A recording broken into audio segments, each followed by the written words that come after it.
everyone. I'm going to call the City Council Urban Affairs Committee meeting to order. It is Tuesday, September 23rd. We have two items on our agenda. The first one being order number 25-109-497, referencing 2023-108-062H, an application for a modification of a special permit for Raphael Aronoff on behalf of Green Gold Group Incorporated to amend the hours of operation at the marijuana retail establishment located at 910 Boston Post Road East in the Wayside Zoning District. I believe we have Attorney McMahon and the President of Retail, Amanda Woodward, are here. If you two want to come and sit in the well, make sure that there's a light on in front of the microphone.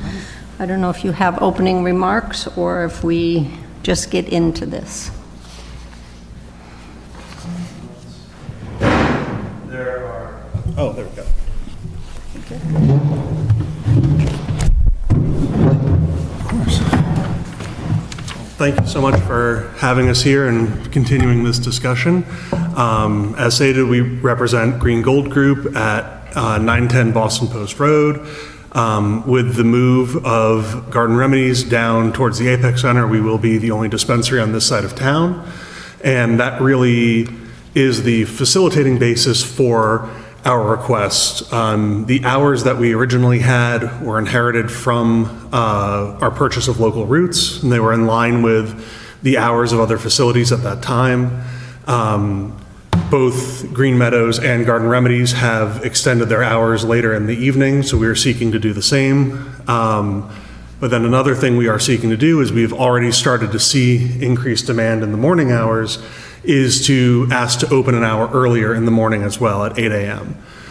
So what we would be seeking is 8 a.m. to 11 p.m., which exactly mirrors the maximum permitted hours of liquor stores under both the Marlboro Code and the state code that it follows. And we really view this as a way to match the customer demand that we are already seeing. So we are trying to support the patients, support the customers, and we would love the support of the committee to be able to move ahead and do that. Hours are set by special permit under the zoning code for marijuana establishments. So that is why we are coming here with a request to modify our special permit and modify that line item of our hours with no other changes. So I had asked Amanda just to grab some photos from our security cameras. She was able to grab them today, just as a display essentially of showing customers waiting outside of the facility in those morning hours. So we are not, by this request, hoping to open earlier and induce demand. What we're hoping to do is serve the demand that already exists within our facility. And instead of having customers waiting out front for us to open, be able to open and serve those customers. I know one of the concerns that was brought up when we were at the council is if you open at 8 a.m., won't people be waiting outside at 7? Or would you come back next year and ask to open at 7? Just want to make sure we get ahead of that. 8 a.m. is what we're looking for. 8 a.m. matches the liquor stores in town, which is what we see as our most analogous business. And between our own staffing and between our own protocols, that's the earliest we would want to open. We open at 8 a.m. in our store in Charlton. We open at 8 a.m. in our store in Palmer. We would want 8 a.m. here as well so that all of our retail shops follow the same code. So we are happy to backstop it at that 8 a.m. We also just see from the traffic patterns, because we do have those cameras, no one's sitting in our parking lot at 7 a.m., but they do start coming in at about 8:15, 8:30, and Amanda has some photos of that just in case anyone on the committee would want to reference. So that's really what we're looking to do. We're looking with our evening hours to match the other facilities in town. We're looking with our morning hour to serve that demand that we're seeing outside and be able to better serve our customers and our patients and be in line with our other facilities. We appreciate the committee's consideration of this and happy to answer any questions you may have on the request. Okay. I'm going to just open up with the remarks that we got. We do send around the draft special permit to department heads, ask them to give input before the committee meets so that we know if there are any issues from them. So from the police chief, I do not have any issues with the applicant's Green Gold Group request to amend hours of operation. The police department has had very few calls for service to this business, and I don't foresee an increase in calls for service with the suggested change of hours. From William Payton, now the building commissioner, the building department has no issues with the amendment of hours of operation for Green Gold. From Jeffrey Emanuelson, the assistant fire chief, no fire department issues. From Tom DePercio, the city engineer, engineering does not have any issues with this decision. And from Priscilla Ryder, conservation and sustainability officer, I have no issues with this modification. So unless anybody has questions to start, I'm just going to go quickly through the draft decision. Councilor Madam Doucette. Chair, I just want to point out, I live close enough that I actually was checking your place on the mornings, and it's not a regular basis that there are people waiting in line. I've gone by a couple of times. I hadn't seen people waiting in line, maybe one, that's not a line, okay, for 9 o'clock, okay? Overall, I don't necessarily agree that an 8 o'clock opening for a dispensary, it's more that the other dispensaries are going to ask to open up that early, okay? And it's you know, we're in a racing condition trying to get more and more hours because A opens up at this level, well, we want to have it here. I'd rather prefer to keep it more consistent across the city. So I'm not necessarily agreeing to opening at 8. I think the opening should still stay at 9. At the other end, I can listen to other debates. All right, any other comments? So you all should have the draft decision. It is the decision on the amendment to the special permit with the order number. The procedural findings of facts list the applicant as the duly organized existing corporation having a business at 60 Prospect Street in North Brookfield. They are a tenant of a commercial retail unit based at 910 Boston Post Road East. Number 3 is the details of November 16th, 2020. The City Council of the City of Marlborough voted to grant a special permit authorizing local routes, any incorporated of which and I think that should be of which the applicant is the successor in interest to build and operate an adult-use marijuana retail establishment at the site, giving the details of that. And then number 4 is a repeat of number 3, so I am suggesting that it just be removed, but we'll let the solicitor make sure. I didn't see any difference in the two, Attorney McMahon, or do you have a copy? 3 and 4 are exactly the same? I don't see any difference. I think that just got copy pasted in twice. Okay. So number 5, on August 21st, 2023, City Council voted to grant a special permit authorizing Green Gold Group certain amendments to the original special permit as further described in a document recorded at the Middlesex South Registry of Deeds. And on this one, I will ask the solicitor if he thinks that we need to clarify that the amendment was to add medical marijuana and amend the hours, or if that's not important enough, but I think it should be added in there just to clarify what the amendment was. Number 6, on June 17th, 2025, the applicant filed with the city clerk of the City of Marlborough to modify condition number 8 of the amended special permit in order to change the maximum hours of operation. Number 7, in connection with the application, the applicant submitted a certified list of abutters filing fees and site plans. Number 8, the application was certified by the building commissioner. Number 9, pursuant to the rules and regulations of the City Council, the City Council established a date for a public hearing. And number 10 talks about the public hearing was on Monday, July 21st, 2025, with the hearing closed. Number 11, the applicant, through its representatives, presented testimony at the public hearing detailing the change in hours, describing its impact upon municipal services, the neighborhood, and traffic. Number 12, at the public hearing, no members of the public spoke about the use or submitted written comments about the use. Number 13, procedural findings of facts specified above supplement those made in the original special permit and amended special permit. Based on the above, the City Council makes the following findings and takes the following action. A, the applicant has complied with the rules and regulations promulgated by the City Council.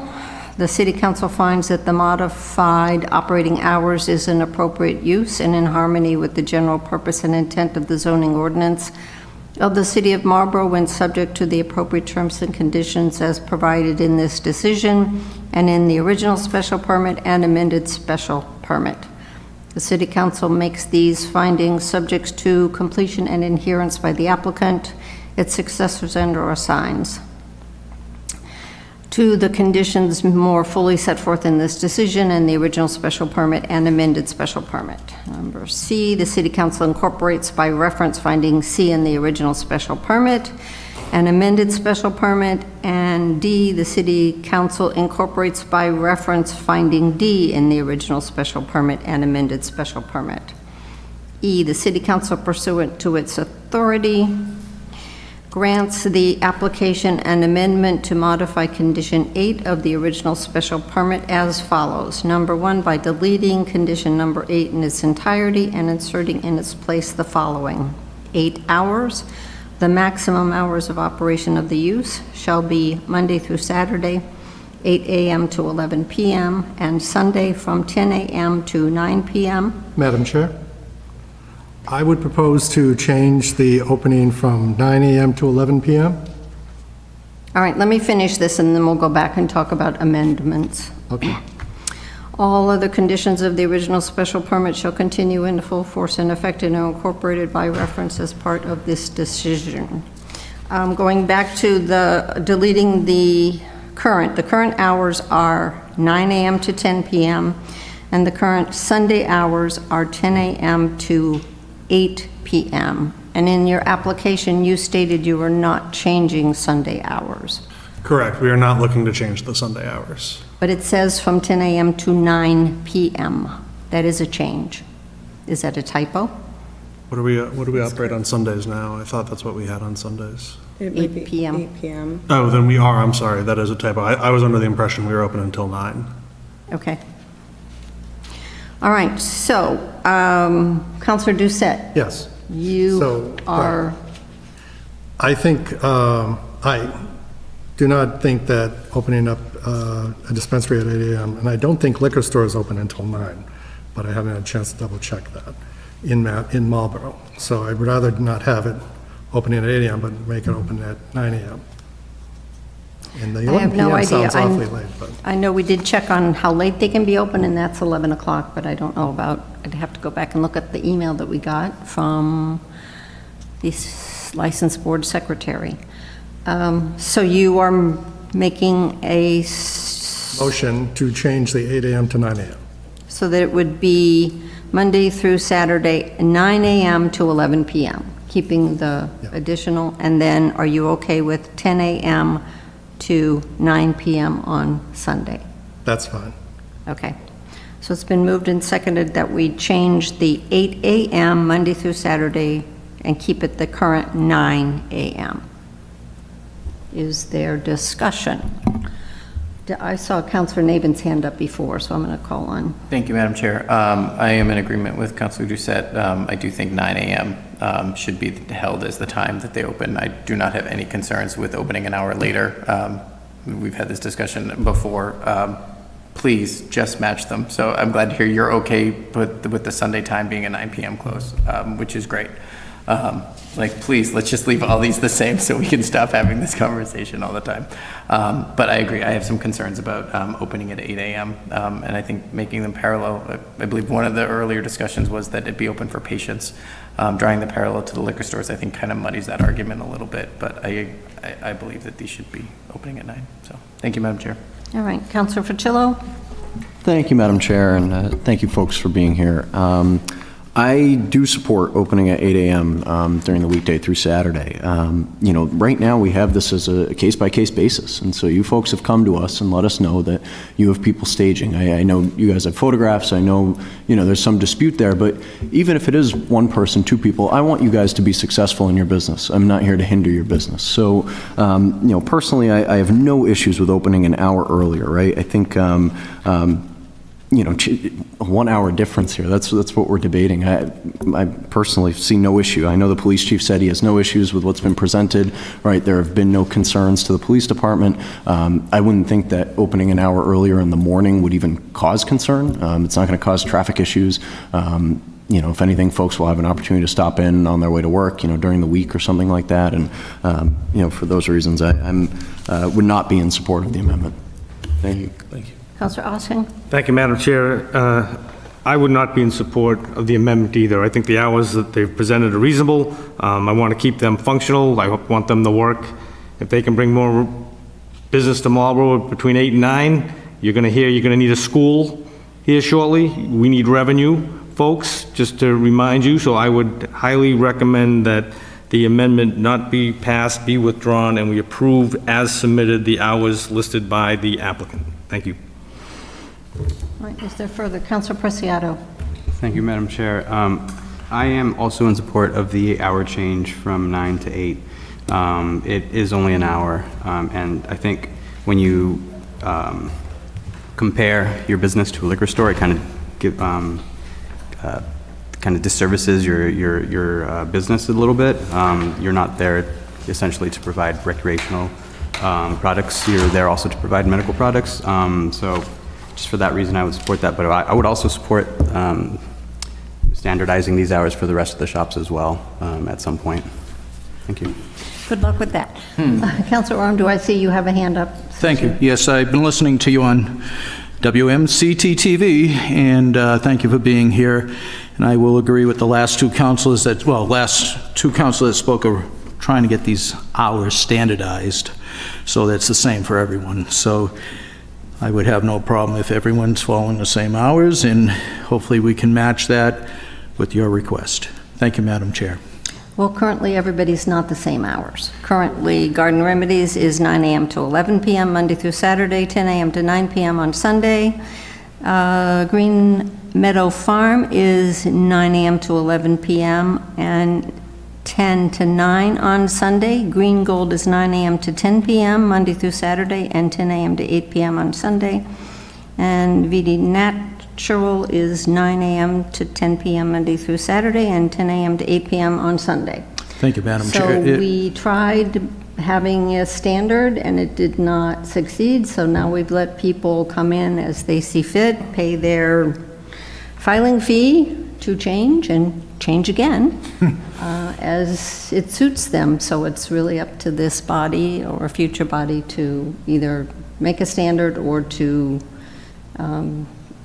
let applicants come and put forth their spiel, and we decide.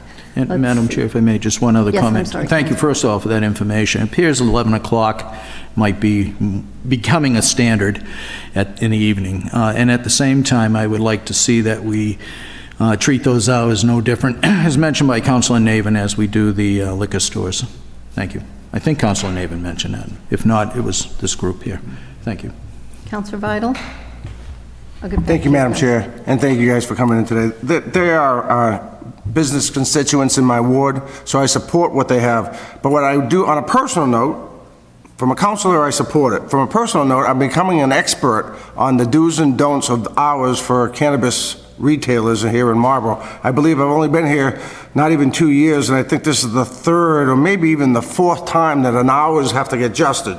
I fear, by agreeing with my constituents here, that we're going to have the other two coming down and saying, well, we want 8 o'clock, we want 8 o'clock, and then it's getting kind of silly, just going back and forth, and so I'll share that with you as well. Thank you. All right, it Madam has... Chair? Oh, Councillor Doucette. Thank you. I'm the one that started this, so I think I need to at least clean up some of the mess. I think the opening at 9 a.m. seems to be the standard, is what you're saying, Madam Chair. But I do think that if the more we tweak it, as what Councilor Vidal said, they're going to come back and say, well, I want 8, and I want 8, and then you're going to come back and I want 7. And then it's going to run around again. So I think we need to lock in, the times that are pretty consistent across all the different dispensaries, which seems to be, 9 to 11 during the week and Sundays 10 to 9. That seems to be pretty close where everyone's going. You be corrected into that, and I'm fine with that. But I think that if we deviate from that, we're going to continue coming back to this. Because I think right now, we're pretty much locking into a normal time for dispensaries, and I'd rather stay with that. The amount of revenue that the city would get over that extra hour is probably not going to amount to even pay for gas for a bus stop, for a bus, school bus in a year. Because it's, in the first thing in the morning, you don't get a mad rush. They come in later in the morning. When they, the only ones that are there are the ones that can't make it later in the day. So, dispensary, either medical or recreational. But I'm sticking with my change. All right, and I hear what everybody's saying. I know I was the one that tried to standardize. Green Meadow Farms came in May of this year to modify their original hours that were set when they were Cal Verde in 2021. Garden Remedies came back in January of this year to change their hours. I don't believe the other two have come back for change. Well, Green Gold did already change their hours. So we've set ourselves up for people coming back and wanting different hours, and as long as we don't have a standard, I don't know how you can stop somebody from filling out the application to amend their special permit. We have to either say no when they come back or let them move. So, any other comments? Councilor Fricillo. Thank you, Madam Chair. Just one last remark. It seems like I'm one of the few councilors who does like this case-by-case basis, and that's fine. I think every business is different. You folks are the only dispensary on that side of town, and so I take that into account.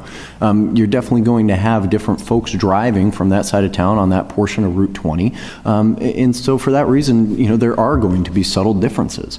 I just want to confirm, your stores in Charlton and Palmer in your initial just kind of overview do open at 8 a.m. Have there been any issues in that 8 to 9 o'clock window at any of your other stores?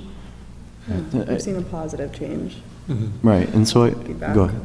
I was just going to echo what Amanda had said, is we do see, as we've seen, our business tracks the traffic trends of the roads that we're on. So you have a morning rush hour, you have an evening rush hour.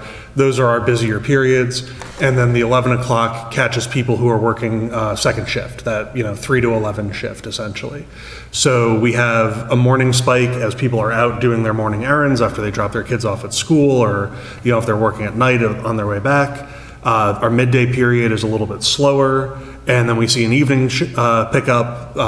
That's as people are driving home from work, and then that sort of rush right at the end of the day, right before we close. So just as you said, we're trying to match the traffic patterns that we're seeing versus hoping that our hours will induce demand. Sure. Thank you. I appreciate that. And the way I see it, the bottom line is you folks have come to us saying that there's a way to better your business and that this body can help you guys achieve that. So, I am in full support of what you folks are looking for, and I encourage councilors to try to see it that same way, because again, the bottom line is you folks are coming to us.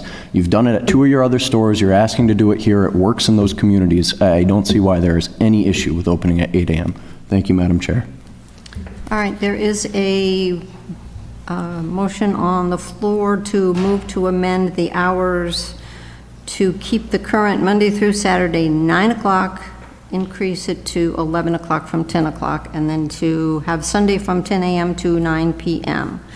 I think this is both of your first times in front of this body, so there's a lot of us here. There are officially 5 voting members of Urban Affairs. The rest of the council are considered members, but not voting, so there will be 5 people. I am the chair. Councilor Nabin is the vice chair. Councilor Doucette, Councilor Preciado, and Councilor Fricillo are the 5 members, the voting members of this. What we vote tonight will then get presented at a future city council meeting with a recommendation. I can ask for suspension if you're in a hurry, or it could lay on the table. Actually, I think would have to be referred to the solicitor, and then at the following meeting, the final document would be up for a vote of the full council. So if... Madam Chair, Councilor Ossing. so the 90-day period is up at our October 20th meeting, unless they file an extension.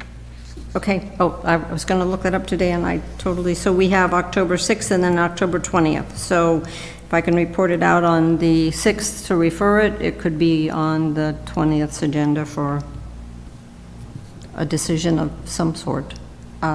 It's a special permit. All right, all those in favor of amending to make the hours 9 a.m. to 11 p.m., Sunday 10 a.m. to 9 p.m.? 1, 2, and all those opposed? 1, 2, 3, so it does not carry. Is there someone willing to make a motion to approve as Madam Chair? submitted? Madam Chair. Counselor Fricillo. Thank you, Madam Chair. Move to approve the modified special permit as presented. Actually, there's some corrections as well. Item 4 got duplicated. With Sorry, the Counselor clerical, As corrected. As corrected by yourself, Madam Chair, the few clerical errors that you'd noticed. Yes. All right, it's been moved and seconded to amend as, to approve as Corrected. presented with a couple of questions for the solicitor on what should be in there and to double check on and to remove number 4 as a repeat. All those in favor? 1, 2, 3, 4, 5. All right.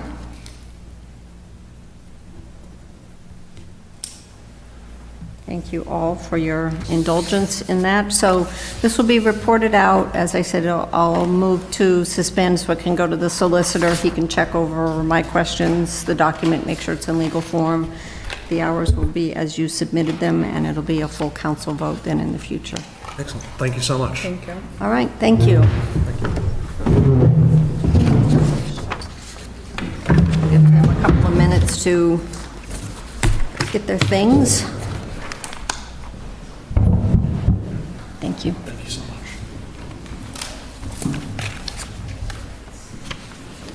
All right, the second item on our agenda is the order number 25-109-495, a communication from the mayor regarding Richer Elementary School feasibility study update. I am going to quickly read the mayor's letter.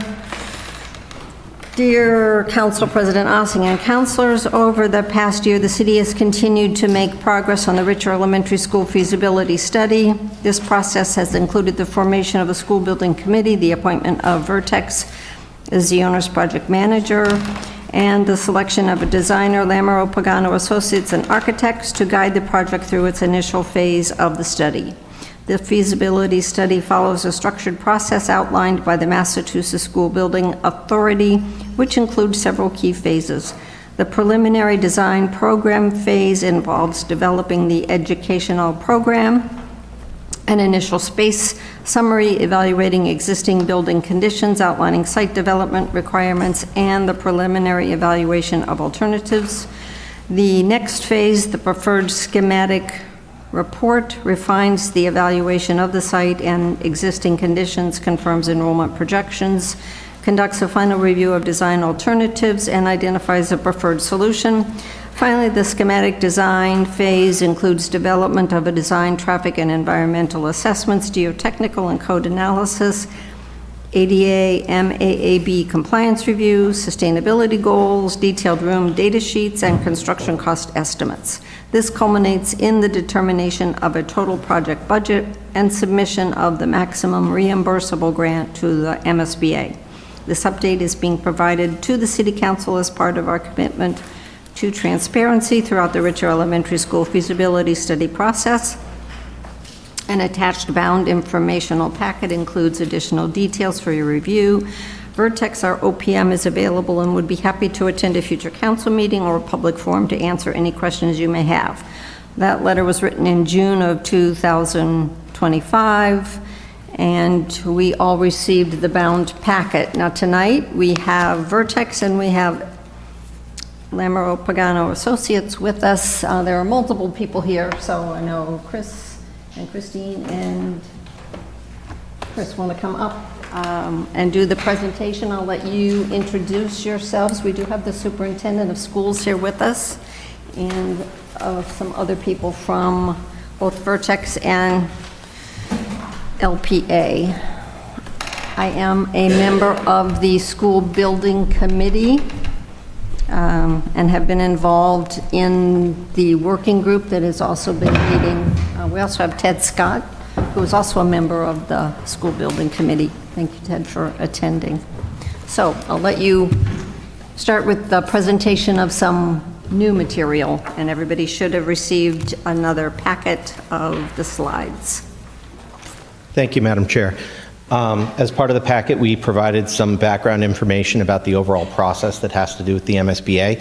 For those of you who were able to attend our well-attended public forum last Thursday, we had a lot of members of the community come and ask questions. I apologize for those who attended because we have a little bit of redundancy, but we've tried to make this presentation focused on the parts of the project that we think is most relevant to you. We'll be open to answer any questions that you may have on anything related to the project at the conclusion of the presentation.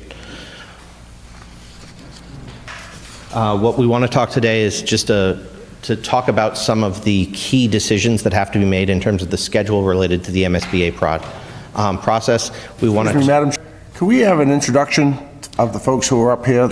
Sure. Chris, you want to introduce? Certainly. So I'm Christopher Eberly. I am the project executive from the Vertex companies. We're the OPM on the project. In the audience joining me are my team of Steve Theron, who is the senior project manager, and Matt Sturz, who is our project manager on the project. Also with me this evening is Christina Baselman. She is the project architect for Lamoureux Pagano Associates. And Chris Lee, also from Lamoureux Pagano. He serves as the project manager for the architect. With them is Peter Caruso, who is the principal in charge for Lamoureux Pagano. And also with us, in case there are questions, is the principal of Richard Elementary School, Lisa Richards, Dr. Jason DeFalco, the superintendent of schools, and if needed, Ted Scott, the DPW commissioner, who also serves as the chair of the school building committee. Thank you, Madam Chair. The last item that we want to really focus on is really the cost and schedule decisions that are going to be made over the course of the next couple of weeks, and that's really why we've come to you at this stage, because we're at the end of a process. And so the MSBA breaks their feasibility study up into multiple phases. And within those phases, it really amounts to three key elements. We start with, once you bring the team in, we have the preliminary design program stage. That's where we really talk about what goes in the building. And then we focus on the preferred schematic report, which is really where the community decides what of the multiple schemes that are considered do you choose to move forward. At that point, as the mayor's letter outlined, into a schematic design phase. And what that really is it's focusing on taking the scheme that's selected and looking at the myriad of decisions that need to be made to ensure that you can turn it into a building that you can develop a budget for.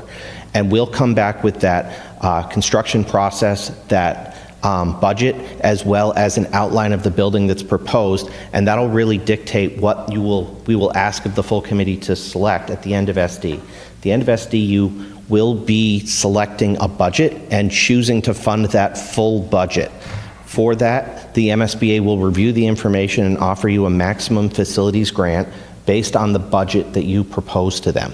When you propose that budget, you do have to vote to bond the entirety of the budget, but you will receive reimbursements for the first 95% of that based on the structure of the MSBA's grant program up until the last 5%. Often that last 5% you'll receive at the conclusion of construction plus 2 to 3 years, and in some cases even longer, as the MSBA audits everything that they reimburse on.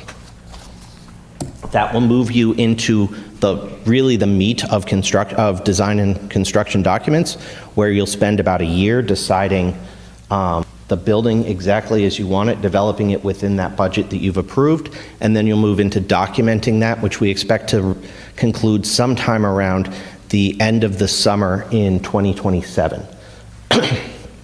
At that point, we'll start construction, and we anticipate that construction will lead us to opening the school in the fall of 2029 on the current schedule that we are on.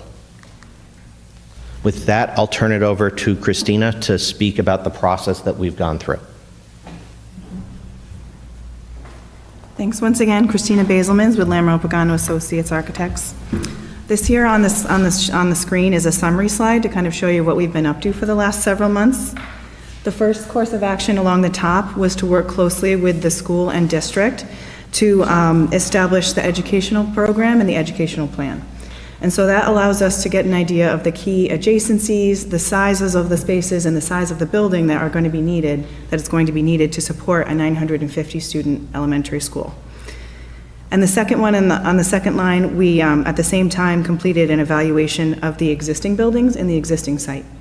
We wanted to try to get an understanding of the existing challenges and constraints of those existing buildings and sites so that we could inform the scope of work for our base repair and addition renovation options.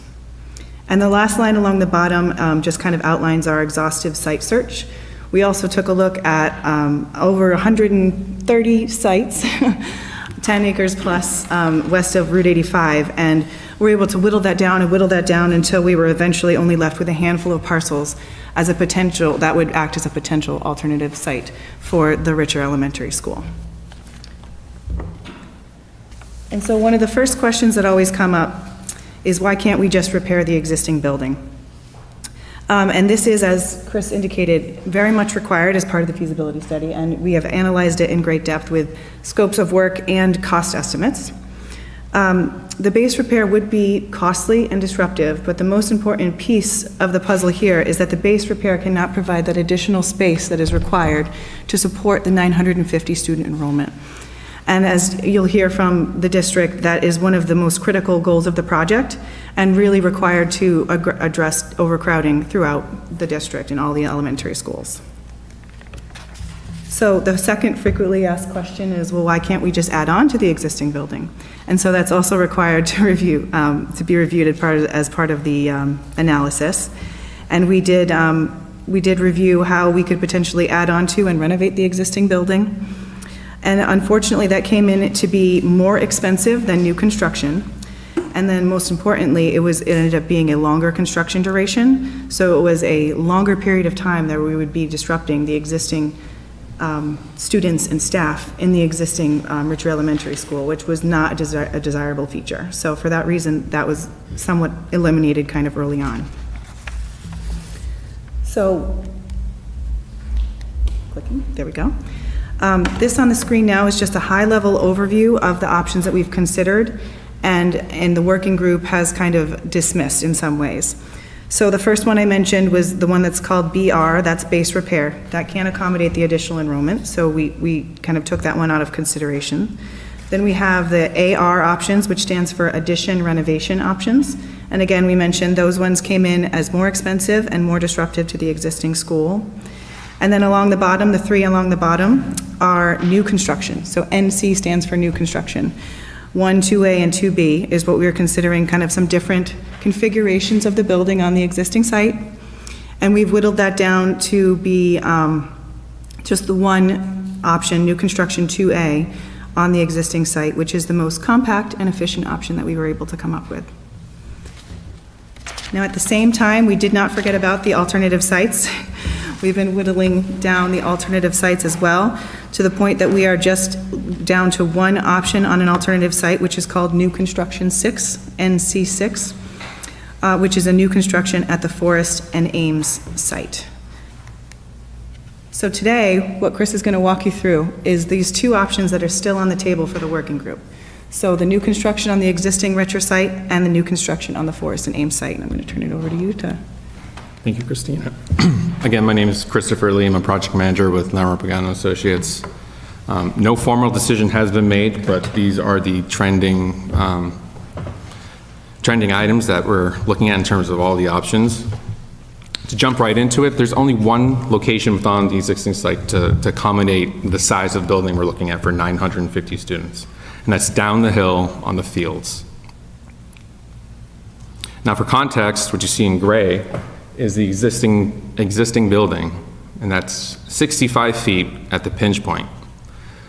Now, Vertex and LPA has history with projects that are even closer, 10, 15, 30 feet apart. So 65 is construction friendly in many ways. As Christina mentioned, this building configuration is the most compact and efficient of the ones that we've been able to study. We're able to respect the numerous setbacks present on the property, as well as distance construction furthest from the existing school. We're also intentionally building into the hill. So we're entering on the main floor, the middle floor, and occupants will only have to travel up or down one floor. So that makes a big building smaller in experience. Now, the playing fields would not be available for recess or to the public for about 2 years during construction, so that's just a footnote there. We also realize traffic's important, so we're showing two different traffic patterns. The buses would use the front driveway from Foley Road and have their own loop road, and that's shown in the red arrows to the left of the new school.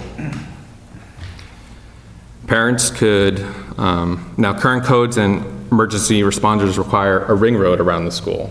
So that could also double as a parent drop-off if that is looking to be reestablished for drop-off and pickup.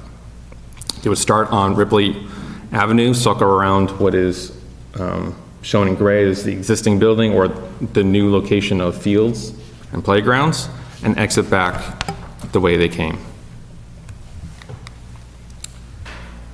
To explain the design concept and to think of spaces as building blocks, we're intentionally taking the gym and cafeteria and stacking them over each other just to save on footprint because we're on a tight site, and so we're trying to find efficiencies. And so that was intentional, and we're doing that on different levels. And so there's a little nickname for this scheme. It's just the stacked gym or cafeteria option.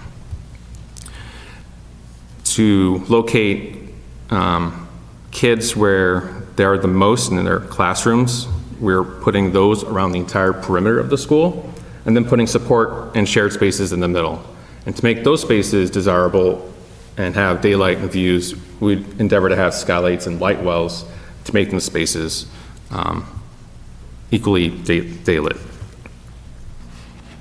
Now, the last piece in this design is that we would endeavor to have a monumental ramp that would embrace universal accessibility.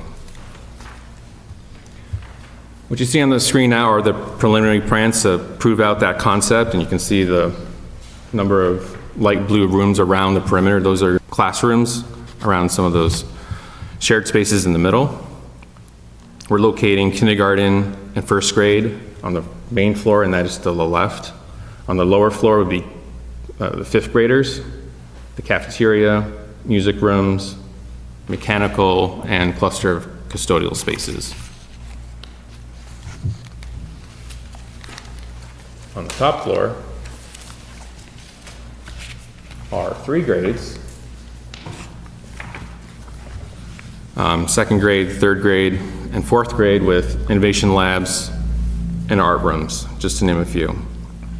And so in overall summary, we find that this is a strong scheme that can meet the educational goals and have flexibility for the future. There are some architectural qualities that I mentioned that will make the environment inspiring for students, staff, and visitors they want to be in. Now, this next slide is an orientation slide. We are showing in yellow on the top right the existing Richter School. At the other end, at the bottom, is the Ames and Forest site. It's at the intersection. So really, this is just to demonstrate that the school really bookends the same neighborhood.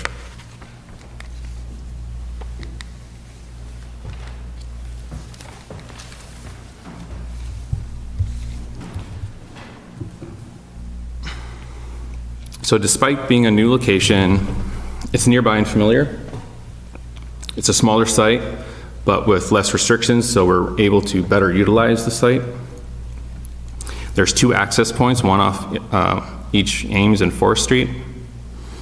And so that helps with traffic patterns for both buses and cars. On the bottom right, you'd see the right arrows for buses. They would be able to come in, be able to line up in front of the school.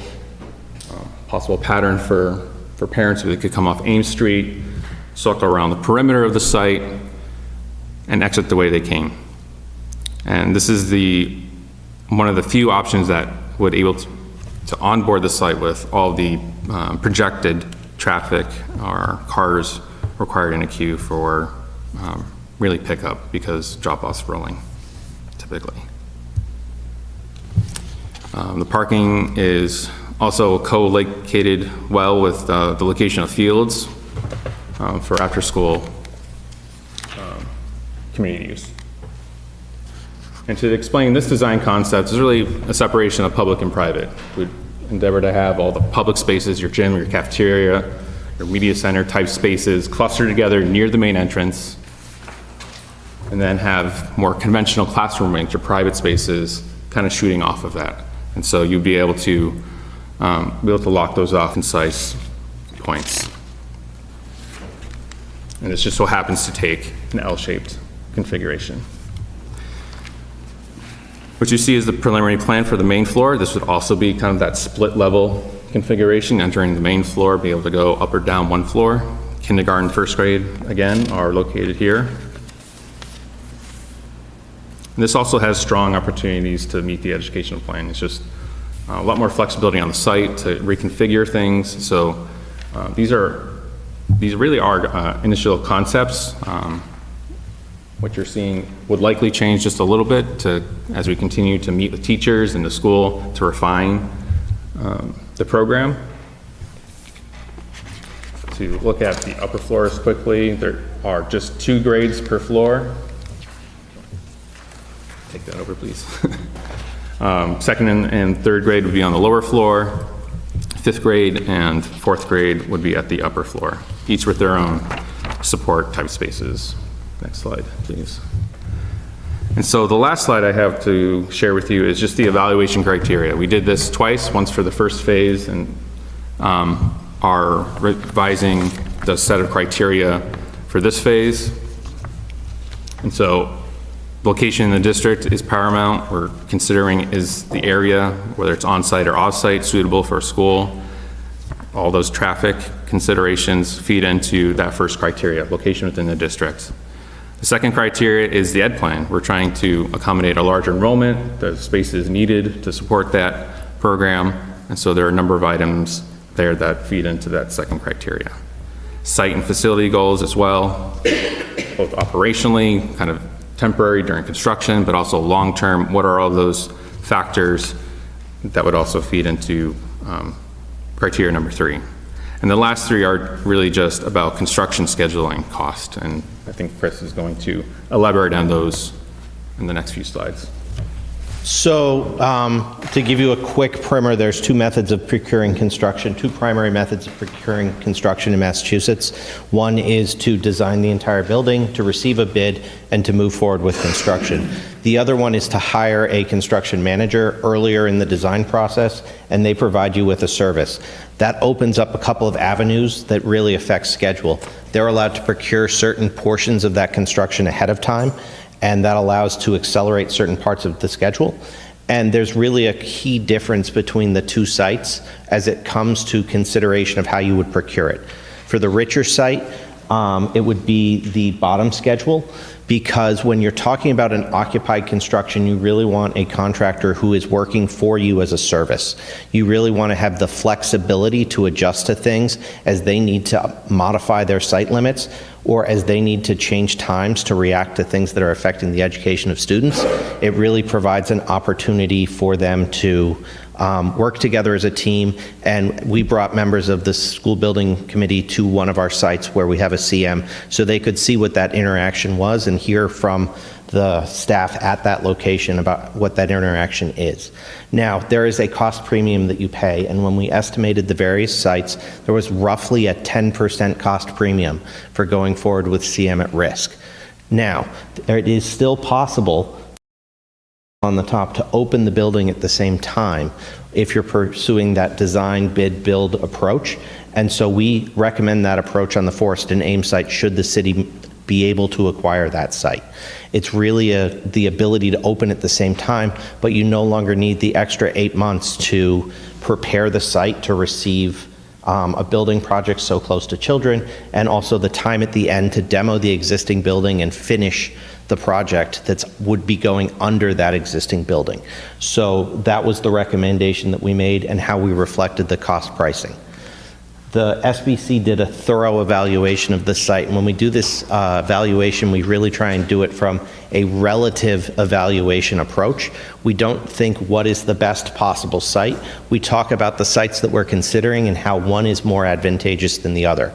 We use the criteria that Chris described in order to understand how they related, and from that, it was clear that where green is the most advantageous in the dark green and advantageous in the light green, yellow is neutral, orange is less advantageous, and red is least advantageous. We really found through this evaluation that both NC2A, the first scheme that Chris presented, and NC6, the second scheme that Chris presented, also made a lot of sense. We did a breakdown of the costs, and so we wanted to present this to this group so that you understood not just the how are we educating the students, but what are the cost impacts of this process as we move through. Well, I want to remind you that at this point we're at about 15% of the overall design process, and when we come back to you to ask you to authorize a budget for the full project, we'll be at about 30% of the design process. So there's always a string of decisions that needs to be made in each one of those that's appropriate to where we are in that process. With the initial decisions that we made in the PDP, as we described in the packet we provided you in June, we talked about the fact that PDP is really about looking at what are people across the state looking to spend on their schools, and then looking at the minor differences between the various schemes. And I think you saw in the results that we gave you that those costs were very comparable between the schemes. There was not a huge variation between the different schemes that we looked at. But at the time, we did not have information about the purchase of a site and where the value of that site was. So that was not included in those early PDP numbers. As we move forward to PSR, that center column, you can see that in some cases, such as 2A and also NC6 and NC7, the overall cost of the project came down in terms of the bottom line, but as part of the evolution of that 15% of the work that we need to do, we also identified through the comments that the MSBA came back that we needed to add a little more space. Because in all these schemes we were adding slightly more space, the cost per square foot between where we started and where we are now came down in each one of those cases.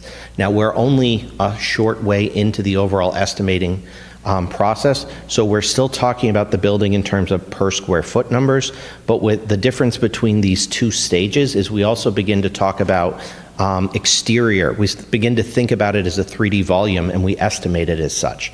So we're making certain assumptions about what the envelope, the outside walls of the building will be, and how they differ between schemes. And that really led to some of the variation here. You can see that we came down $39 per square foot in terms of the cost for construction on Scheme 2A, and we came down $123 per square foot on NC6. Now, a big reason that NC6 and NC7 came down by so much is the decision to pursue that cost in terms of design bid build, and that's that 10% difference that we talked about a little earlier. Now, we also looked at filling in that blank of what would it cost to potentially acquire a site, because I think this is an important piece of information that you need to consider when you look at the overall results. We cannot necessarily force a sale, but we can find out what the market price is for a sale. We did not have access to either of the properties. We hired a commercial appraiser to develop an appraisal report, and that was provided to the school building committee as part of the information that we produced along with detailed estimates for pricing the scheme at this time. We found that for NC6, it appraised at $5.85 million when you take into account it passing with its 90-unit development overlay that it presented to this council. That, as you all know, that did not pass at the time, and so we also asked them to look at what was the cost of that parcel without the 90-unit zoning overlay, and they came back with the $2.3 million number. So there's roughly a $3.55 million difference in terms of the value of leaving that zoning overlay from a commercial appraisal standpoint. We also looked at NC7, and it came back at $8 million, but through the discussion with the school building committee, we determined that that was not an ideal location to put a school. That was one of the biggest reasons. It's more of an industrial area. It's not really a walkable area for kids, and it doesn't really fit in a neighborhood, as is so important to a lot of the residents of Richer who came to our public meeting last week. We also wanted to talk about some of the acquisition risks, because obviously you cannot necessarily force someone to sell you land unless you go through an eminent domain approach. And so when you're considering whether or not to proceed with the NC6 option, you need to understand what some of those risks are. The MSBA will require that by the time we get to that budget point, you have a clear plan for how you're going to achieve that ownership of that site. So they prefer that you can tell them by that time that you own the land, but if you cannot, they will delay continuing to reimburse until you can prove you own that land. You don't lose money in that process unless you never own the land, but you could have to wait before you can enter into the continued agreement, similar to the feasibility study agreement you've already entered into, before they're going to continue to reimburse for you. If you continue with the design without owning the land, you're taking a risk. In the event that you don't own it and you have to design another building on the Richer site, that would be a sunk cost, and there'd be additional costs associated with that.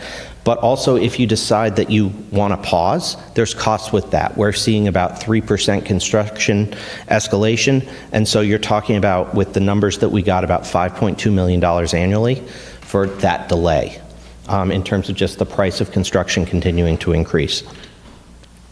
There's also no guarantee that the sale will close. Even in eminent domain, the landowner can delay the process through legal means for a period of time, and so there is risk associated with that. We want to be clear with you about what that risk is. So when we talk about where the numbers actually fell in terms of the budget, we talk about construction costs in two different ways. We have the hard costs. The hard costs are the construction estimate that the estimator gives us, and that really speaks to what it takes to buy the building that you're looking at the end of the day. The soft costs are the things that it takes in addition to the construction contract to deliver that building. And we ran the numbers a couple of different ways with each of these scenarios and ended up around 30% for those soft costs. That includes architecture and OPM fees. It includes some of the site investigation costs. It also includes contingency. You'll often hear from folks in the construction industry that change orders are one of the banes of their existence. But we've been successful in planning for construction. This is our 18th core grant program as a firm, and we have a great success record in delivering projects under budget by having appropriate contingencies for the project. And those contingencies are included in that 30% to make sure that with the budget you approve, and obviously those can change, but with the budget you approve, that it's appropriate risk management to make sure that we have contingencies for anything that could come up. Now, when you compare these numbers to what was provided in your packet in June, in all cases they came down. In the case of NC2A, it came down about $15.5 million after the MSBA reimbursement compared to where we were in June. In the case of NC6, we estimated it to be $86 million plus the site cost at that time. But now that we have the appraisal, if you include the appraisal just based on that $86 million, we came down about $19.8 million. Now there's two reasons for that. One, we know more details about the building, so we're able to get better costs. And in all cases, there's a chart in the packet we gave you in June that shows how construction costs have escalated. In all cases, those construction costs per square foot came down in all of the schemes that we looked at, as we showed you on the previous slide. And so we're still at the bottom range for projects that are on a similar timetable through a lot of the choices that LPA made as they put together their construction outlines that are part of the material that come up with the estimate. The other thing that changed is that the MSBA changed the way in which their program works. So when you get your reimbursement is not a straight percentage. They will give you a percentage number, but that percentage number is to decide how much of their eligible costs you're allowed to be reimbursed for. You can influence that with certain decisions that you made, and we made certain decisions about pursuing a mechanical system that provides a green schools 4% increase by pursuing the specialized energy code. We also made some conservative assumptions about the percentage that you get for maintenance. But that percentage, which for Marlborough works out to be somewhere around, after those changes, about 76%, is of the eligible costs. So the MSBA has a time-tested outline where they determine what costs are eligible. And they have recently, between when we submitted the PDP information and now held a board meeting and decided to elevate those costs. They've increased the costs as it relates to technology reimbursement, furniture reimbursement, which are both done per student, so that's just additional money that you're getting for the 950 students. But they also increased where they cap construction costs and where they cap site costs, and by increasing those caps, it was a significant amount of the increased reimbursement that you would receive from the MSBA in support of the project.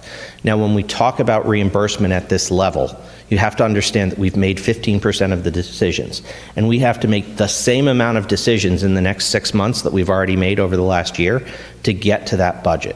So these things remain variable, and when we talk about them, we always encourage you to think of them as a range. I've presented this slide with the cost per share per the MSBA grant at the bottom in terms of the number that it calculated to, but I want you to think of that as a range. The MSBA reimbursement could be up or down by $2 million, and the conceptual total project budget could be up or down by about $4 million, because we still have a ton of decisions to make to get to a budget that we would ask this committee to support. As you can see, the result of this is that the two cheapest options that are under consideration today that we've presented to you are $71.5 million after about $98 million in MSBA reimbursement, and $66.2 million when using the appraised value as the value of the property for NC6. NC6 does have a lower MSBA reimbursement because the cost of acquiring the property is not an eligible cost that you receive reimbursement on. So while it's significantly cheaper to be able to do design bid build on a separate site without the interruption to the educational process that's going on at Richer Elementary School during that time, you do also not get reimbursed for certain items. I also want to say that the MSBA grant is a maximum total grant. So they will set a value. That value will be set when we submit to them at their June board meeting, and that will be the amount that they will give you. That fits within the confines of their program, and I am not aware of any community in the state that has received that dollar value because they either choose to pursue things that aren't fully eligible and they don't get reimbursement in the back end, their bids come in really low and they don't get a certain amount of that reimbursement, or their change orders end up really high and you only get so much reimbursement there. And so that is the most that you will get back and the least the project will cost. But what I can tell you is that in all the projects I've been involved in and my firm has been involved in, when you have that maximum total project grant, often you're not getting it because you don't spend all the money. If you go see them at risk, it's commonplace to get $1 million or more back at the end of the project. That $1 million that you get back, you never spent it, so you don't get reimbursed on it. And communities will often lower their bonding because they know that that reimbursement is coming 3 to 4 months after the project is, after the money is spent. When we ran the numbers, you work out to an effective reimbursement rate of about 57 to 59%. So while the number 71% is out there in the community, once you apply the MSBA program, what that actually amounts to is about 59 to 57% of the costs that you actually pay, you'll get reimbursement on from the MSBA at the end of the day. That's how you get, at the end of the day, a $170 million project for about $71.5 million from the numbers that we're presenting to you. When we went to the city comptroller, we asked him to use the 71.2 as his basis for figuring out the tax impact of bonding. So the information that was submitted to you in your packet that spells out that tax impact is based on proceeding with NC2A. If you were to pursue NC6 and be able to acquire the land for a price less than or at the appraisal, or even the appraisal plus $6 million, the difference between the two schemes, you would be able to lower that tax impact just purely based on that you're spending less money. So with that, we just wanted to update you on what remains to be coming.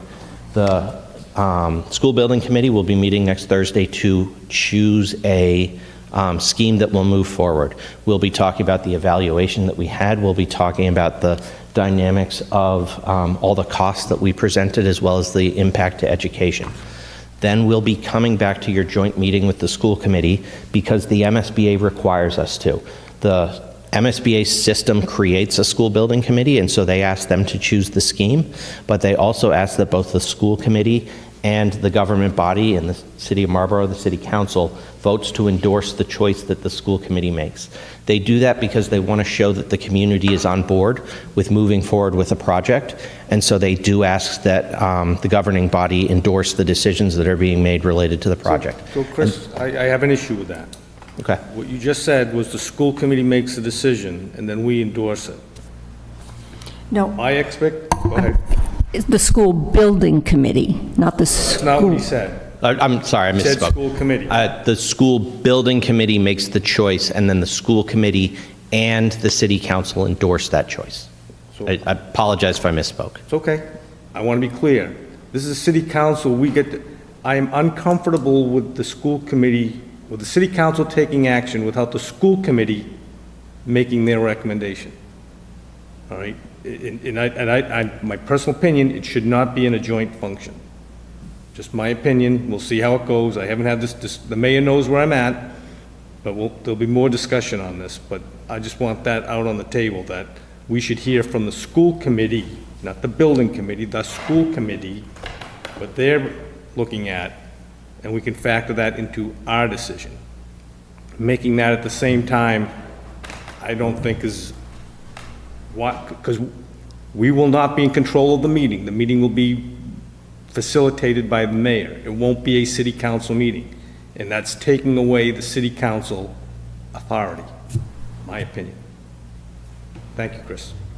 And to give you, and it's not on the slide, but to give you perspective on the schedule. So the MSBA wants us to submit by October 23rd in terms of the report that we put together. There's a sort of work we need to do after that report concludes in order to put it together and package everything, including the endorsement vote that will come from the community. So there is time in the event that the city of Marlborough, and I say that at large, decides that they want to change that structure. We do have a little bit of time to make this decision. So I just want you all to be aware of that it's the 6th is early in what we originally thought for the process. We were trying to take advantage of the fact that you would both be in the same place to be able to have a joint conversation about it. But obviously we don't control your city. We work for you, and we try to deliver service as best we can. So if there's an opportunity to change that, we have about 2-3 weeks to sort that out. Thank you, Chris. So with that, we would open it up to any questions that you have about what we've presented today, or any other questions that you have about the project. Before I open it up, I just want to, I certainly hear Councilor Austin's concerns, but I believe the word was endorse by the school committee and the city council. It's not a vote of a choice of one or the other. There will be a recommendation made by the school building committee between the two choices that you were told about tonight, and then that choice, one of those buildings, either at Richer or at Ames and Forest, will be before for an endorsement, a simple, okay, fine, move forward. No debating, no, I want to go the other way, no any of that. It's simply, thank you very much, yes, we endorse. So if there is discussion between the president and the mayor to change that decision to be October 6th, I guess we'll hear about it at a future meeting. With that, I'm going to open it up for questions, and I see Councilor Doucette's hand up, so I'm going to kind of go around. Thank you very much, Madam Chair. A couple of things. Excellent presentation, covered a lot of ground. Really do appreciate the work you guys did. Clarification on a couple of things. In the handouts that wasn't part of the presentation, you talk about the tax impact for the average home. My question is, is that tax impact an annual expense, or is it the entire duration?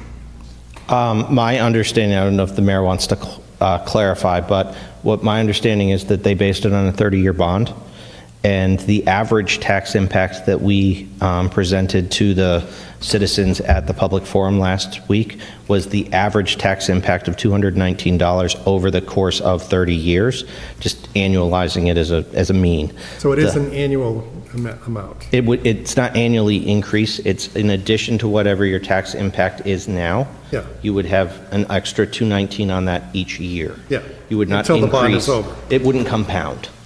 Well, yeah, bonds don't compound, but Yes. Okay, but yeah, so that's the annual rate, until it's paid off in 30 years. Yes. That's right, and I appreciate that clarification. The other thing is, in the handouts you provided for the meeting, there was this reference to Kane School. Yes. Okay. Is that part of the conversation now, or is that being put off till later? No, so as part of the MSBA's process that, when the city of Marlborough entered into the feasibility study agreement, they provided you with 2 enrollments. They said you could build an 870 student school, and separately on your own, you could renovate Kane, or you could choose a 950 student school. That's in response to an educational plan that was submitted that seeks to take students out of the other schools and put them into Richer in order to make Richer significantly larger, but also lower the enrollments at your other overcrowded schools. The MSBA pushed for an option in that discussion with Mary Murphy when she was still here to have the Kane building be considered so that you would continue to disperse your residents in you wouldn't have as large a school, and you would still have a little bit more room in Kane. We did study that option, and the numbers for that were in the packet that we provided you in June. The school committee, I'm going to make sure I say it right this time, the school committee did vote at their meeting 2 weeks ago that they would select the 950 option because when we looked at the economics of Kane, it just didn't make sense. It was a $70 million project, and that $70 million project only touched a couple of things. It touched making the building bigger. It touched code triggers like having to go through and widen all the doorways because the ADA code today wants bigger doorways. Yeah. And it touched some HVAC repairs. It didn't give you a new roof. It didn't change your envelope or change your energy efficiency. It didn't look at fixing any of the other problems that are present in the building. All of that compounds on top of that. So for a cost per student that was unusually high, you were looking at an unreimbursed cost to pursue the Kane School, or you were looking at a much more cost-effective solution to get reimbursement on a 950 school. And ultimately, the school committee voted to proceed with the 950 school, which takes all of those 870 options off the table, and it also takes the Kane renovation off the table. There's nothing that precludes you from submitting a statement of interest in the future, because you're one of the few communities that's been successful in entering the core grant program with the MSBA twice. And, it's based on need. So if the need is sufficient at the Kane School because you're building this and you continue to grow, that could certainly be in Marlborough's future. But at this time, there's no plan to do any further work in the Kane School. Okay. I will add that as part of the process, we did ask that we do extensive study in terms of understanding where the building is at and understanding some of the challenges of renovating the building. And that information is provided to the community so that if you ever choose to move into that, you have a basis to begin that discussion. Okay. Thank you for the clarification. I appreciate it. Councilor Oram? Thank you, Madam Chair. The first question is what was discussed just a few minutes ago. The schedule that you show for the October 2nd and October 6th endorsements and decisions, is that provided by the MSBA, or is that something that was created within your review? No, it's the MSBA decides, so they have a structure that requires that you have a school building committee, and they provide you an outline of who should be on a school building committee. There's certain requirements, the city councilor, for instance, often the chief executive, always the superintendent, and a number of others. We have a community resident, Joe Trolla, who's part of the school building committee. And the school building committee is what the MSBA believes is the vehicle that communities make their decisions. Now, in addition to that, they have certain things that they also ask other boards or committees within communities to weigh in on. So enrollment is always decided by the school committee. And at milestones such as the preferred schematic report and schematic design, they want to make sure that there's endorsement from the executive, in this case, the city council, and they want to make sure there's an endorsement of the school committee on the solution that you eventually move forward. Thank you. And I should have started my conversation with thank you for both your presentation last week as well as tonight. Every time you speak, I learn a little bit more, so thank you. Another question I have to the queues. Presently at Richer School, it's going to increase in students to 950. Did they calculate how far the queues will go back, like on Ripley and Foley? Have those been determined on the increase in student population? Because I saw it even at Goodnow, the queue was down the street of the high school, and they changed it to the parking lot. Has there been a determination on the queue, both queues, both at the Forest Ames and the present school system, based on the increase of 950 students? I'll turn that over to Chris to speak to. Thank you. So we did have a traffic study at both schools, the Kane School and the Richer School.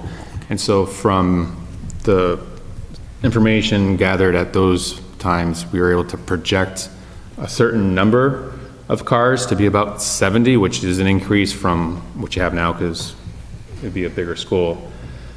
And the current school configuration that we showed you is actually, we can talk about either.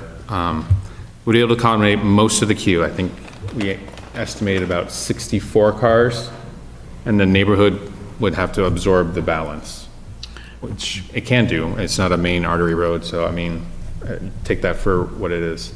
The other site would have a potential queue of about 80 cars, so that was that buffer that I tried to convey.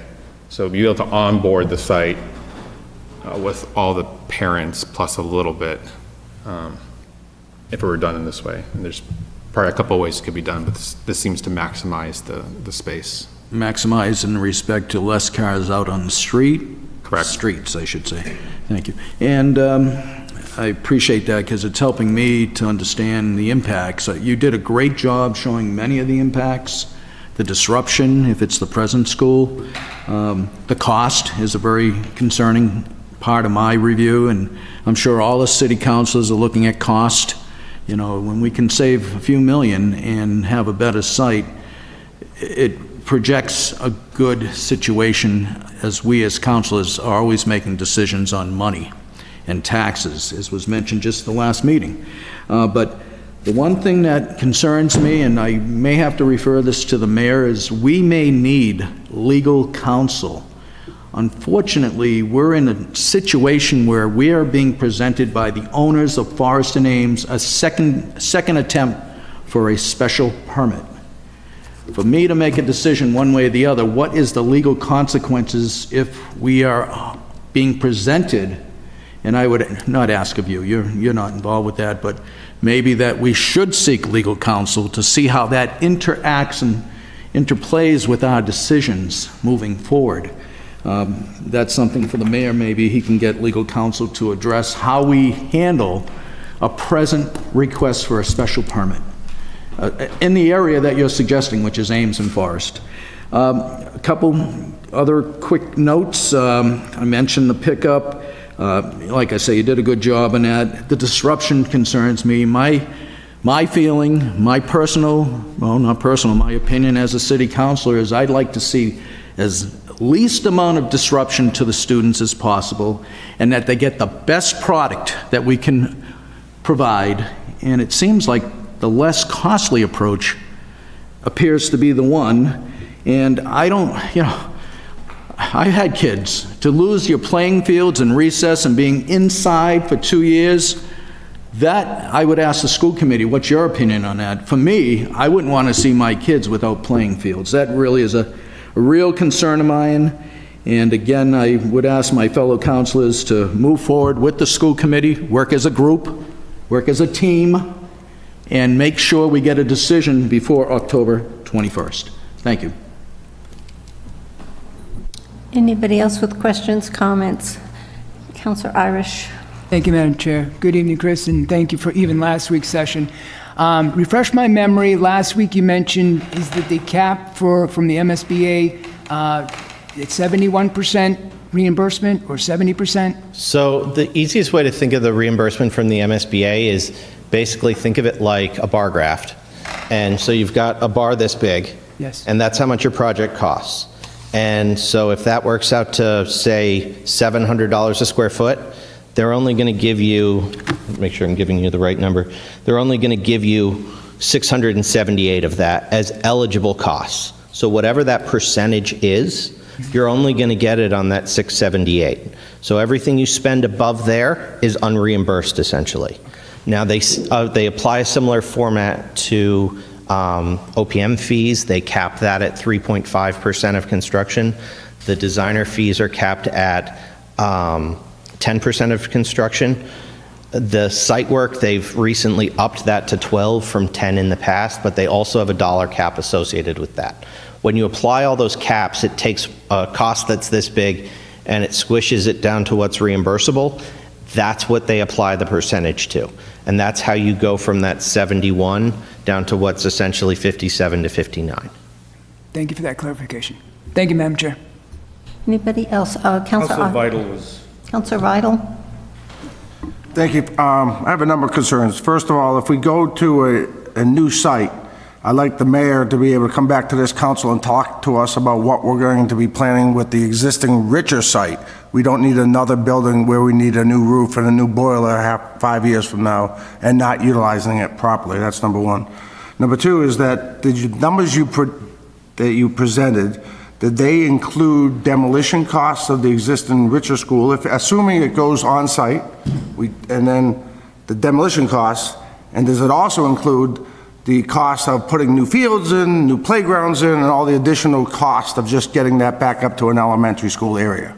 That's a great question. So with the 2A, which we presented, so this scheme, when you build on an existing site, the MSBA will support demolition and abatement up to a certain amount on that site for existing buildings. So when we propose a scheme such as this, we do include both abatement and demo costs in that overall number.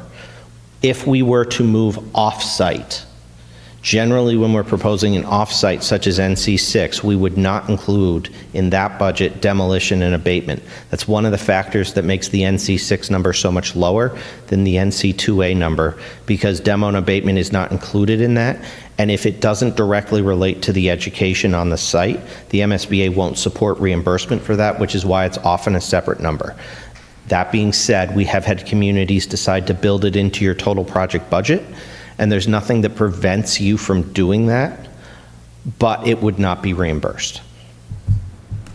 The fields, demolition is one cost, but how about the We fields take the building and the out playgrounds? and Has all that been fitted? Everything that you see within this is included in that. So this was actually an animated slide originally, so you can't see. I think if you attended last week, you would have seen what's under here. All the work to do that is included in that. Oh, very good. After the building is gone. Thank I you. apologize if that didn't Thank get you, picked Madam up Chair. by the mic. That's all your questions you have? All right, Counselor Ossing? Thank you, Madam Chair. Chris, can you tell me or remind me again what you said the tax impact was? I believe, I'm doing this from memory because I didn't write it down. I apologize for that. I believe it averaged out to $219. That's good. So listen to what Chris just said, average. So the comptroller provided you what the tax impact for $72 million is. It starts at $310. It doesn't get down to $219 until the year 2045. I may not be here by then, which may make some of you happy. All right? But to say 219, that's, and then again, you're going from memory, no, it's okay, but we've got data from the comptroller. It's $310 increase to the average, some of us live in a little bigger than average houses, tax bill, okay? So it's not 219. That's a key point that you need to factor into when you're deciding this.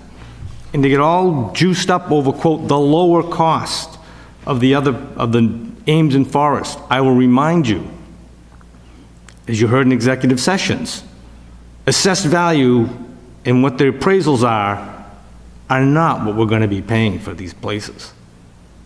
The time to acquire through eminent domain or other means is not going to fit what Lisa wants, is a new school to accommodate the crowding issues we have throughout the city. So if you're going to go down that and say, get all excited that, ooh, that looks lower, you're not paying for demolition, you have no idea what the cost is to acquire that property. So it's really not, in my mind, a valued judgment at this point in time. I mean, you can think about it, but the cost that you are not being told, because they don't know, is going to be, my opinion, more expensive than what you're being told renovating Richer School is. And I'll remind you on renovations. We rebuilt or added on to Jarrick School while the kids were in school, right next to each other. World was okay. We modified Whitcomb School while school was in session, building right smack next to it. World did okay. And Chris is telling us, and Chris, that there's 65 feet between the new building. So I'm pretty sure we'll be okay.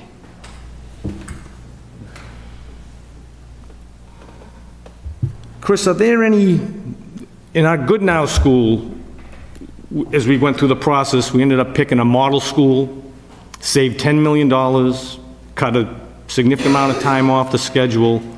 Are any of the projects that you guys are proposing, well, I'm more interested in the Richer one, is there any model concept, a standard one that the MSBA likes that you can go after, or is this unique? And it's okay, I'm just curious, because it worked out real well for the city. No, it did work out really well for the city last time, and one of the things that I found astounding when I first started this is that you were able to have a construction cost that was $303 a square foot when you built Good Now, and the cap at the time, the graph I talked about, the cap was $300 at that time, which is really an amazing job to be able to get in that low.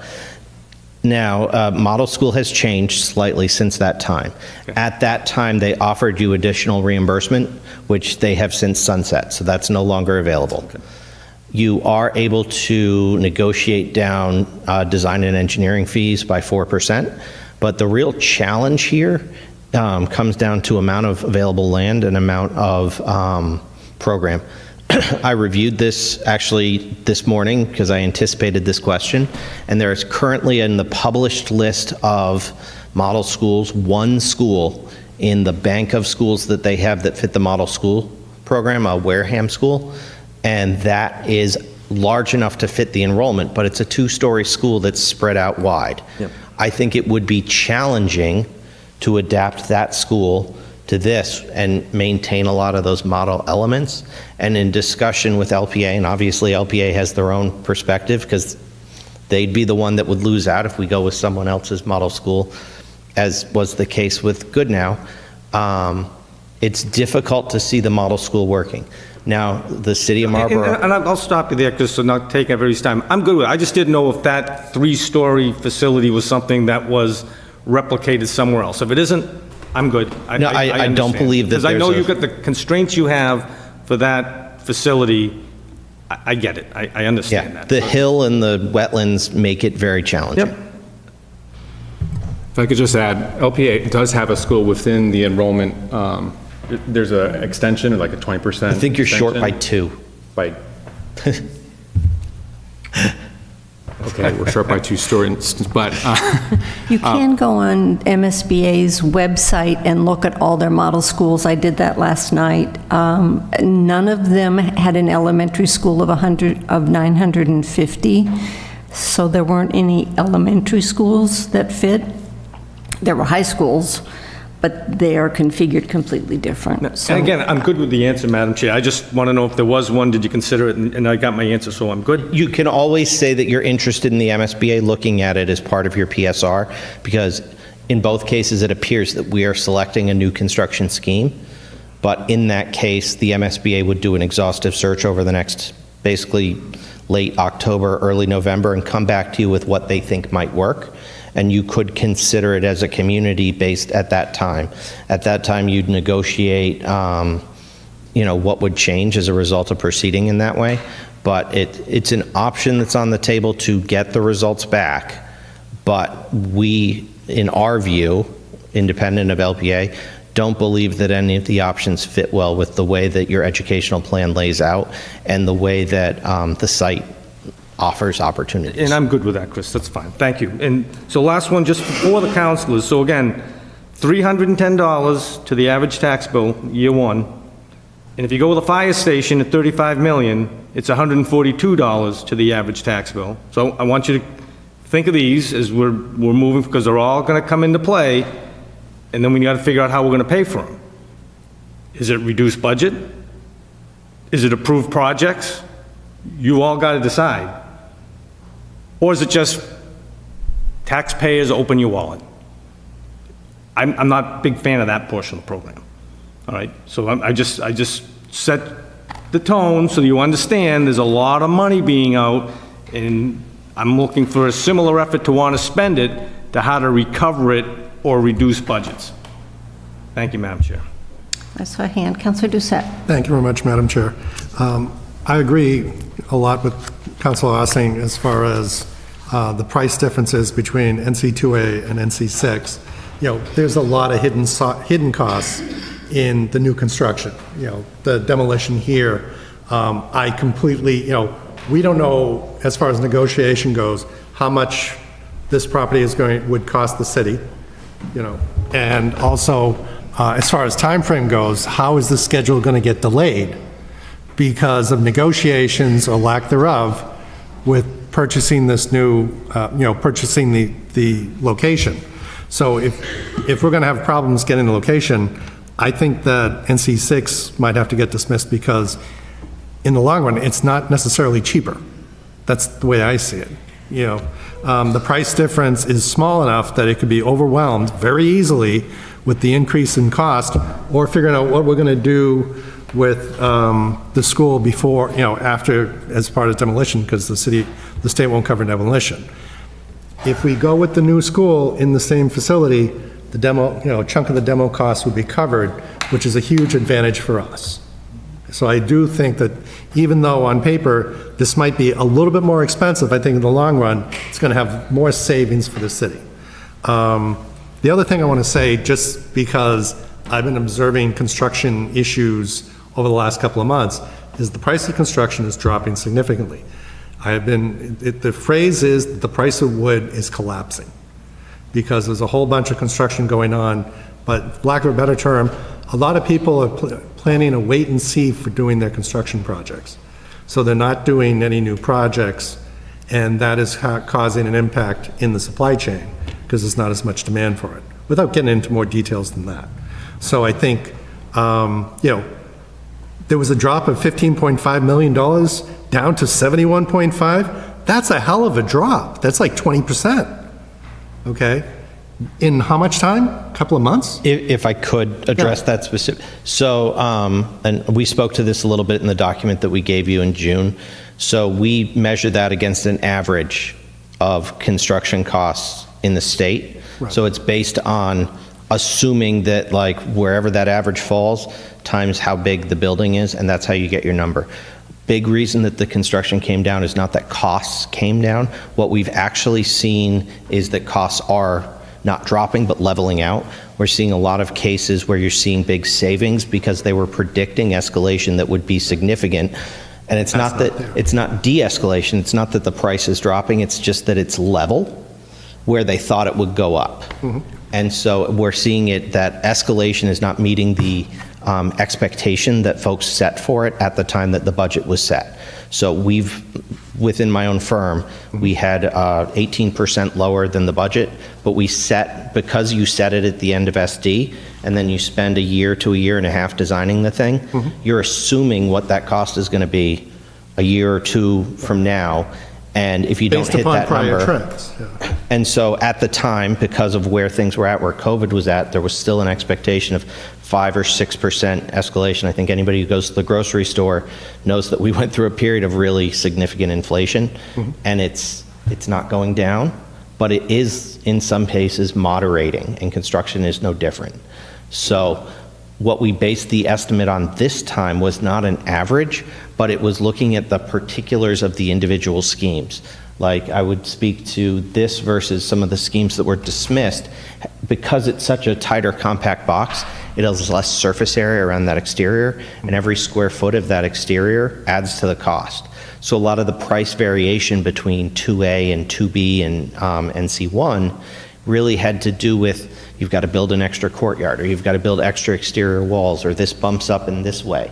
And so this was the most compact scheme purely on a construction basis. What pushes the cost of this higher than NC6 is you pay for the demo and the abatement of the existing building, and also it is CM at risk instead of design bid build, because it is very challenging to do design bid build of a project this scale and to cite all of the requirements there. And so if that's the way that you decide to go, we would advise you to up your contingency, because you're more likely to deal with issues in the course of administering that construction contract.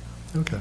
I understand the points you were making. I think the issue here is I don't think there's as much difference in price between the new construction and working through this. And, you know, the other point basically is, you know, if we do the new construction, we still have this building to worry about. You know, while, you know, it's, so half the story is done. We do have the number of what demo and abatement of that building costs, because that's part of each of these existing on-site schemes. Understood. It's about $2.8 million in direct costs, and that gets escalated by 30%. And I draw for a living, so I'm not going to do math in my head in front of you. Okay. Thank you for the clarification. Councillor Vidal. Thank you, Madam Chair. Just so I'm following this whole process clearly, the building committee will come up with a recommendation, a single recommendation. This, one of those plans that we were presented tonight, they're going to come up and say, this is the one we want. The school committee will then say yay or nay, basically, and then soon thereafter, the council will say yay or nay. Am I following? Is that so far so good? That's my understanding. What happens if either the school committee or the council says nay? I'm happy to take that if you'd like. Go right ahead, because I don't know. So the MSBA operates in a board meeting schedule in terms of how they administer the grant program. So from the moment you get approved entry into the program, you have 913 days to basically go to a board meeting and have them approve a schematic design and offer you a project scope and budget agreement. So that puts you at about, I want to say it's August of 2026. They have a board meeting about every 2 months. And so when I gave you the October 23rd date, that October 23rd date was the submission date of our PSR report, which is a big fat document that's bound up of all of the things that we've done to date, all the additional things, all the things that describe the schemes we looked at, and all the things that describe the preferred scheme. The team takes 7 to 10 days after you decide to put that together. So if in the event that the schedule as we have it doesn't result, there would be ongoing discussions between everyone involved to make sure that we can try and stay on schedule for that October 23rd. Obviously, one of the steps to get to that was that we asked to come see you tonight, because we think that it's very important that we hear all of your perspectives on this, and that the members of the school building committee who are here tonight also hear your perspectives, because that's going to factor into that decision. If we can't reach a decision by then we're not going to be able to review the project at the December board meeting with the MSBA. It's largely a 2-month schedule, so that pushes us to a February meeting. So now our whole schedule is shifts by that amount of time. Now, we looked at this because this is a big decision. Obviously, there's discussion that has to happen if you're going to choose to buy a site to proceed with that particular option, or if you're going to decide to do this. This is a big decision, and that's why we're spending time on it. We thought that we had enough schedule to slip 1 month, but at that point, when you look at the whole of the schedule, it does begin to endanger the ability to open in the fall, because there's just not enough time to do the thorough job that's necessary to design the building, and there's not enough time without expediting certain things to build the building, depending on which option you choose. There's probably more flexibility if we ultimately end up with this, because we'll bring a CM on board, and they'll help us work out some of those schedule details that make it challenging. And so it's easier to slip if that's where we end up, but if you end up in a design bid build, you're really playing with fire a little bit to try and open in the fall. That's not to say that opening in the fall of 19 has to happen, but I've spent a lot of time and I've seen the challenges that created the need for this project, and I think, that extra 6 months has a lot of impact. Thank you very much. You're welcome. Thank you, Madam Chair. You're welcome. I think I'm more concerned about when it comes to the bond, which doesn't happen until next year, which is a different body that's sitting here now. So that's my personal concern. Any further questions from anyone? Councilor Doucette. Actually, I have one question, because this was brought up before about the bond. You said we actually bond for the full amount? You don't bond for the full amount. How you decide to break up your debt purchasing is entirely up to the community itself in terms of what bond you seek. What we do in support of you is we'll provide you a cash flow of where we see the borrowing to be necessary, and that becomes part of the process through which your comptroller, whatever finance process Marlboro chooses to use, for how you seek the bond that authorizes that amount. Often communities will take an estimate of what reimbursement is and offset some of the bond as a result of that, because the reimbursement generally happens on an expected timetable. There are exceptions that occur for various reasons that I won't go into tonight. The MSBA does require that you authorize the borrowing up to the amount of the full construction amount. But that doesn't necessarily mean the bond If- itself. But that doesn't necessarily mean you bond the entire amount, correct? If I can go back to 2018, when we did the Good Now project, the total project budget from MSBA was, let me scroll down, $56,418,338. On February 22nd, the mayor presented us with a bond authorization request in the amount of $56,418,338. The exact amount. That money, that bond authorization was approved, but then the comptroller figures out how to ban and then eventually bond. So it's not an immediate hit on the taxpayers, because you don't need the money, all the money up front, because you're getting reimbursement from MSBA. So I'm sure that the comptroller will do that same process. But the amount that we will bond will be significantly higher than that 56 million that we did in 2018. Is that covered for you, Councilor Austin? You are correct, Madam Chair. So we will be authorized, the mayor will send down an authorization to bond 176 or whatever the total value is. The comptroller's already provided us, if the reimbursements are as anticipated, it's going to be about a $72 million bond, which pays, so just so we're all clear, it's a $72 million bond with $53 million in interest. All right, so that's how the payments are all scheduled, because it's not just a $72 million bond. You have to pay the interest.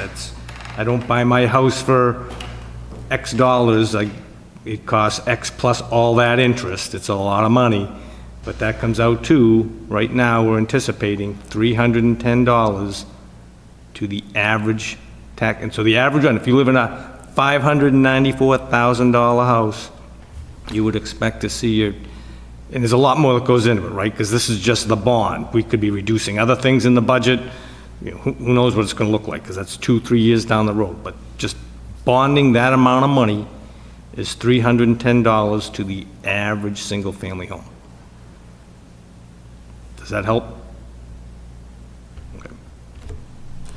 Counselor Doucette? Yeah, no, I got the 310 as being the bond. I just wanted clarification as far as the total versus the relative amount, but that's fine. You know, I think at the end of the day, we need a new school, so the question is which one? Okay, I'm trying to be, you know,